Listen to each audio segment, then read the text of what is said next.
നമസ്കാരം. സൂര്യകാന്തിയുടെ മറ്റൊരു വീഡിയോയിലേക്ക് എല്ലാ കൂട്ടുകാർക്കും സ്വാഗതം.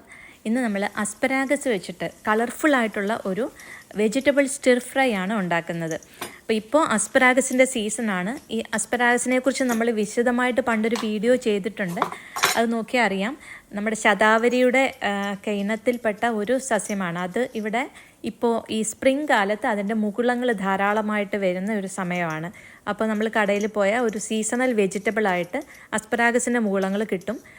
ഒരു കെട്ടായിട്ടാണ് കിട്ടുന്നത്. അതിന് അത്യാവശ്യം നല്ല വിലയുള്ള ഒരു സാധനം കൂടാണ്. അപ്പോൾ അസ്പരാഗസിൻ്റെ കൃഷി രീതികൾ, അതിൻ്റെ വേര് വാങ്ങിച്ചിട്ട് നമ്മൾ അത് നട്ട കാര്യങ്ങളൊക്കെ മുമ്പ് പറഞ്ഞിട്ടുണ്ട്. അപ്പോൾ അത് 2-3 വർഷം എടുക്കും അതിൽ നിന്ന് വരാൻ. ഇപ്പോഴും നമുക്ക് 1-2 ഒക്കെ ഉള്ളൂ അതിൽ നിന്ന് കിട്ടുന്നത്. അതങ്ങനെ കറി വെക്കാനൊന്നും എടുത്തിട്ടില്ല. അപ്പോൾ അതുകൊണ്ട് സീസൺ ആകുമ്പോൾ വല്ലപ്പോഴും നമ്മൾ കടയിൽ നിന്ന് വാങ്ങിക്കും. അപ്പോൾ അതാണ് നിങ്ങളിപ്പോൾ കാണുന്നത്. പല കളറിലുണ്ട്, പച്ച കളറിൽ, ഇതുപോലെ വൈറ്റ്, പർപ്പിളൊക്കെ ഉണ്ട്.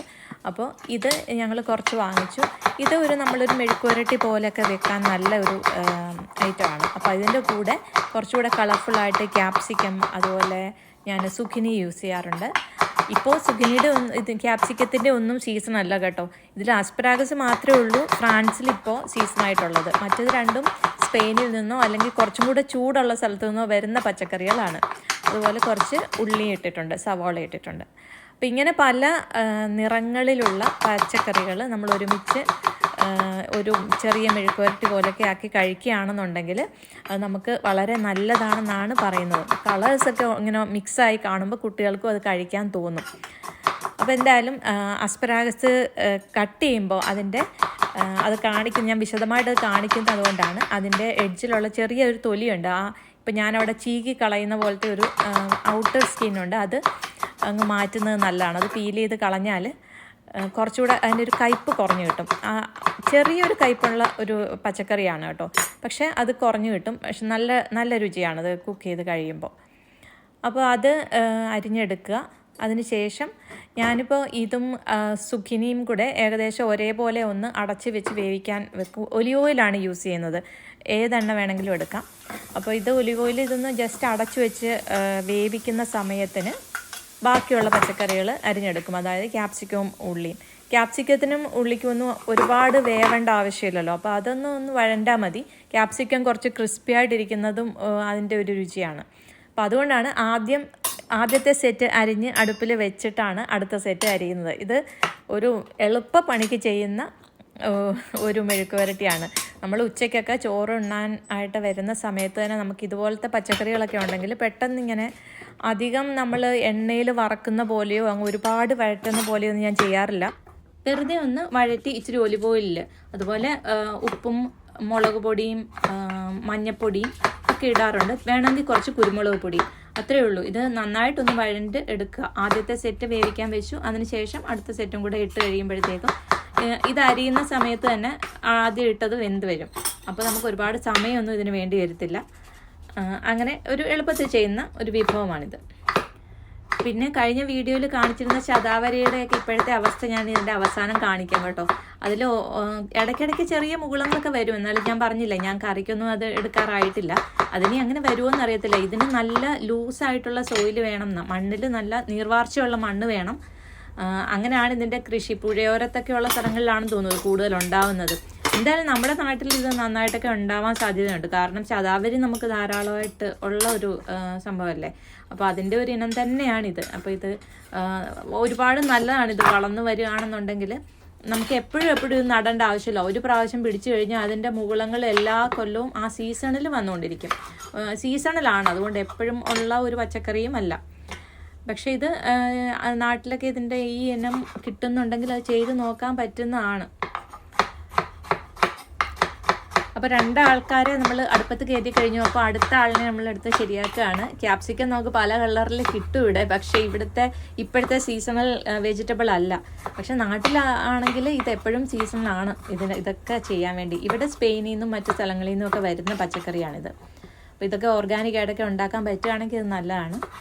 അപ്പോൾ അങ്ങനെ ക്യാപ്സിക്കം ഉണ്ട്. അതും അതിൻ്റെ റെഡ് കുറച്ചും കൂടെ നല്ലതെന്ന് പറയും. എൻ്റെ റെഡും ഇപ്പോൾ ചുവപ്പും മഞ്ഞയും ഉണ്ട്. അതിൻ്റെ കുറേശ്ശെ ഞാൻ എടുത്തിട്ടുണ്ട്.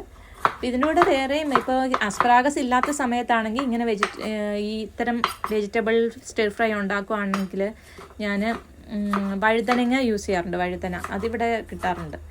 അപ്പം വഴുതനങ്ങ ഇപ്പം ആസ്പരാഗസിൻ്റെ സീസൺ ആയതുകൊണ്ട് ആസ്പരാഗസ് എടുക്കുന്നു എന്നേ ഉള്ളൂ. അപ്പോൾ ഇവിടെ അരിച്ചിലിങ്ങനെ നടക്കുകയാണ്. ഞാൻ കൂടുതൽ എഡിറ്റ് ചെയ്യുന്നില്ല. അപ്പോൾ നിങ്ങൾക്ക് നിങ്ങളുടെ വിശേഷങ്ങളോടൊക്കെ അറിയിക്കും. എല്ലാവരും ചോദിക്കും എന്താ റെഗുലറായിട്ട് വീഡിയോ ചെയ്യാത്തതെന്ന്. അതിനുള്ള സമയവും സാഹചര്യവും ഇപ്പോൾ ഇല്ല. എന്നാലും വല്ലപ്പോഴും ഈ പ്ലാറ്റ്ഫോം അങ്ങനെ ഇട്ടേക്കുന്നത് ശരിക്കും ഉപയോഗപ്രദമായ എന്തെങ്കിലും കാര്യങ്ങൾ ഷെയർ ചെയ്യണമെന്നുണ്ടെങ്കിൽ, വീഡിയോ ആയിട്ട് തന്നെ കാണിക്കണം എന്നുണ്ടെങ്കിൽ അതിന് വേണ്ടിയിട്ട് ഇതിങ്ങനെ ഇട്ടേക്കുന്നു എന്നുള്ളതാണ്. അപ്പോൾ ചിലപ്പോൾ മാസങ്ങൾ കൂടുമ്പോൾ ഒക്കെ ആയിരിക്കും. പക്ഷേ സമയം കിട്ടുമ്പോൾ അങ്ങനെ പ്രയോജനമുള്ള എന്തെങ്കിലും കാര്യങ്ങൾ പറയാനും കേൾക്കാനും ആയിട്ട് ഇതിങ്ങനെ ഇട്ടേക്കുന്നതേ ഉള്ളൂ. ഇങ്ങനെയുള്ള പച്ചക്കറികളൊക്കെ പലതും മിക്സ് ചെയ്ത് വരുമ്പോഴത്തേക്കും നല്ലൊരു ക്വാണ്ടിറ്റി അവസാനം ഉണ്ടാവും. അപ്പോൾ അത് നമുക്ക് കൂടുതൽ എടുത്തുകൊണ്ട് നമ്മുടെ ചോറിൻ്റെ അളവ് കുറയ്ക്കുക എന്നുള്ളതല്ലേ ഇപ്പോൾ എല്ലാവരും പറയുന്നതും അങ്ങനെ തന്നെയല്ലേ. ആരോഗ്യത്തിന് ചോറ് കുറയ്ക്കാനാണ് പറയുന്നത്. അപ്പോൾ എന്തായാലും ഈ വീഡിയോ ചെയ്യുമ്പോൾ അതും ഒരു ഉദ്ദേശമായിരുന്നു. അപ്പോൾ ഇങ്ങനെയുള്ള പച്ചക്കറികളുടെ ഒരു കൂട്ടെടുത്ത് കഴിയുമ്പോൾ തന്നെ നമുക്ക് നല്ല ക്വാണ്ടിറ്റിയിൽ നമുക്ക് സൈഡ് ഡിഷ് എടുത്തിട്ട് ചോറിൻ്റെ അളവ് കുറയ്ക്കാം. അതതിൻ്റെ അവസാനം ഞാൻ കാണിച്ചിട്ടുണ്ട്. പക്ഷേ അതിന് പറ്റാവുന്ന ഒരു ചീറ്റിംഗ് എന്ന് വെച്ചാൽ ഇതിപ്പോൾ വല്ലപ്പോഴും അല്ലേ ആസ്പരാഗസ് ഒക്കെ എഴുതുന്നത്. അപ്പോൾ അതിൻ്റെ ടേസ്റ്റ് കാരണം നമ്മൾ വീണ്ടും വന്ന് ചോറ് തീരുമ്പോൾ കറി ബാക്കിയായാലുണ്ടാകുന്നൊരവസ്ഥയുണ്ടല്ലോ. അങ്ങനെ ഞാൻ രണ്ടാമത് ചോറെടുത്തു കേട്ടോ. ആ ചീറ്റിങ് നിങ്ങൾ ചെയ്യണമെന്നില്ല. നിങ്ങൾ ഇത് കറക്റ്റായിട്ട് ഞാൻ ഇതിൻ്റെ അവസാനം കാണിച്ചിരിക്കുന്ന അതേ അളവിൽ ചോറെടുത്തിട്ട് കറി അല്ലെങ്കിൽ ഈ സൈഡ് ഡിഷ് കൂടുതലായിട്ട് കഴിച്ചുകൊണ്ട് കോമ്പൻസേറ്റ് ചെയ്യുക. അപ്പോൾ നമുക്ക് ആവശ്യത്തിനുള്ള സ്പൈസസ് എന്തെങ്കിലും ഞാൻ ഇച്ചിരി മഞ്ഞൾപ്പൊടിയും മുളക് പൊടിയും ഇച്ചിരി ഒലിവ് ഓയിലും ഒഴിച്ചിട്ടുണ്ട്. ഇച്ചിരി കുരുമുളക് പൊടി നേരത്തെ ഇട്ടിട്ടുണ്ട്. അപ്പോൾ ഇതെല്ലാം കൂടെ മിക്സ് ചെയ്ത് അതിൻ്റെ കൂടെ ഈ സവോളയും ക്യാപ്സിക്കവും കൂടി ഇട്ട് കുറച്ച് നേരം കൂടെ അടച്ചു വെച്ച് വേവിക്കുന്നുണ്ട്. അപ്പോൾ ഇത് ശരിക്കും മെഴുക്കുവരട്ടി എന്നൊക്കെ നാട്ടിൽ പറയുന്ന പോലത്തെ അങ്ങനെ എണ്ണയിൽ കുളിച്ചൊരു മെഴുക്കുവരട്ടിയൊന്നും അല്ല കേട്ടോ. കുറച്ച് എണ്ണ ഒഴിച്ചിട്ടുണ്ടെന്നേ ഉള്ളൂ. പിന്നെ ഇത് അടച്ച് വെച്ച് ആവിയിൽ തന്നെ ഇരുന്ന് വേവുന്ന രീതിയാണ്. നമ്മളിതിൻ്റെ ഒരു വെജിറ്റബിൾസിൻ്റെ ആ ഒരു ടെക്സ്ചറിൽ തന്നെ റീറ്റെയിൻ ചെയ്യുകയാണെന്ന് വേണമെങ്കിൽ പറയാം. മെഴുക്കുവരട്ടി ആകുമ്പോൾ നമ്മൾ നന്നായിട്ട് വഴണ്ടല്ലേ കിട്ടുക. ഞാൻ അത്രയൊന്നും ചെയ്യാറില്ല. പിന്നെ ഇതിൻ്റെ വെള്ളം ഉണ്ടെങ്കിൽ ആ വെള്ളം വറ്റാനും കൂടെ ഒന്ന് വെയിറ്റ് ചെയ്യും. വെള്ളം കുറച്ച് ഇറങ്ങി അതിൽ തന്നെയാണ് ഇതെല്ലാം വേവുന്നത്. അപ്പോൾ അങ്ങനെ ജസ്റ്റ് ആ ക്യാപ്സിക്കൊക്കെ കുറച്ച് ക്രിസ്പി ആയിട്ട് തന്നെ കിടക്കുന്നതാണ് എനിക്കിഷ്ടം. അപ്പോൾ അതങ്ങനെ നമ്മളൊരു മിക്സ് വെജിറ്റബിൾസ് ആയിട്ട് സംഭവം റെഡിയായി. കുറച്ച് ചോറുണ്ട്. ഞാൻ നേരത്തെ പറഞ്ഞ പോലെ ചോറ് കുറച്ചെടുത്തിട്ട് കറി കൂടുതലെടുക്കുന്ന പോലെ കഴിക്കുന്നതാണ് നല്ലത്. പിന്നെ ആ സമയത്തെ സാഹചര്യം ഒക്കെ അനുസരിച്ച് പിന്നെ എന്തെങ്കിലും മീനോ ചിക്കനോ അങ്ങനെ എന്തെങ്കിലും ഒരു പ്രോട്ടീൻ ഐറ്റം കൊണ്ടുണ്ടെങ്കിൽ ഇത്രയൊക്കെ മതി. പിന്നെ തൈരുണ്ടെങ്കിൽ തൈര് കഴിക്കാം, അല്ലെങ്കിൽ കറി എന്തെങ്കിലും ഉണ്ടെങ്കിൽ അത് കൂട്ടി കഴിക്കാം. അപ്പോൾ അങ്ങനെയൊക്കെ ഉണ്ടെന്നുണ്ടെങ്കിൽ വളരെ സിമ്പിളായിട്ട് നമുക്ക് ഈ പെട്ടെന്ന് ഉണ്ടാക്കാൻ പറ്റുന്ന ലഞ്ചാണ്. ഇപ്പോൾ ഈ ചിക്കനോ മീനോ ഒക്കെ ആണെങ്കിൽ തന്നെ അത് മാരിനേറ്റ് ചെയ്ത് റെഡിയാക്കി വെച്ചേക്കുന്നതാണെങ്കിൽ അതും ഇതേപോലെ തന്നെ ചെറുതായിട്ട് അടച്ചു വെച്ച് വേവിക്കുകയാണെങ്കിൽ പെട്ടെന്ന് ഒരു ഫ്രൈ പോലെ തന്നെയാണ് കിട്ടുക. പക്ഷേ ഇതിനെ നമുക്ക് ഫ്രൈ എന്ന് പറയുന്നെങ്കിൽ എണ്ണയിൽ മുക്കി പൊരിക്കുന്ന പോലത്തെ ഒന്നുമല്ല. അപ്പോൾ അതുകൊണ്ട് തന്നെ നമുക്ക് പെട്ടെന്ന് റെഡിയാക്കാൻ പറ്റുന്ന ആഹാരമാണിതൊക്കെ. അപ്പോൾ ഇത് ഉണ്ടാക്കി കഴിച്ചു നോക്കുക. സീസണാണ് ഇവിടെ ഉള്ളവർക്ക് കഴിച്ചു നോക്കുക. നാട്ടിലും ഇത് ഉപയോഗിക്കുന്നുണ്ടെങ്കിൽ പറയുക. നിങ്ങൾ എങ്ങനെയൊക്കെയാണ് ഇത് ഉണ്ടാക്കി കഴിക്കുന്നതും കൂടെ അറിയിക്കുക കേട്ടോ. ഇനി വർഷങ്ങൾക്ക് മുമ്പ് നമ്മൾ നട്ട ആസ്പരാഗസിൻ്റെ ഇപ്പോഴത്തെ അവസ്ഥയും കൂടെ കാണിച്ചു തരാം. അതിൽ 1-2 മുകുളങ്ങളൊക്കെ അങ്ങിങ്ങ് വന്നിട്ടുള്ളൂ. അതുകൂടെ കാണിച്ചിട്ട് ഇന്ന് വീഡിയോ അവസാനിപ്പിക്കുകയാണ്. ഇനി നമുക്ക് മറ്റൊരു വീഡിയോയിൽ കാണാം. എല്ലാവർക്കും നന്ദി, നമസ്കാരം.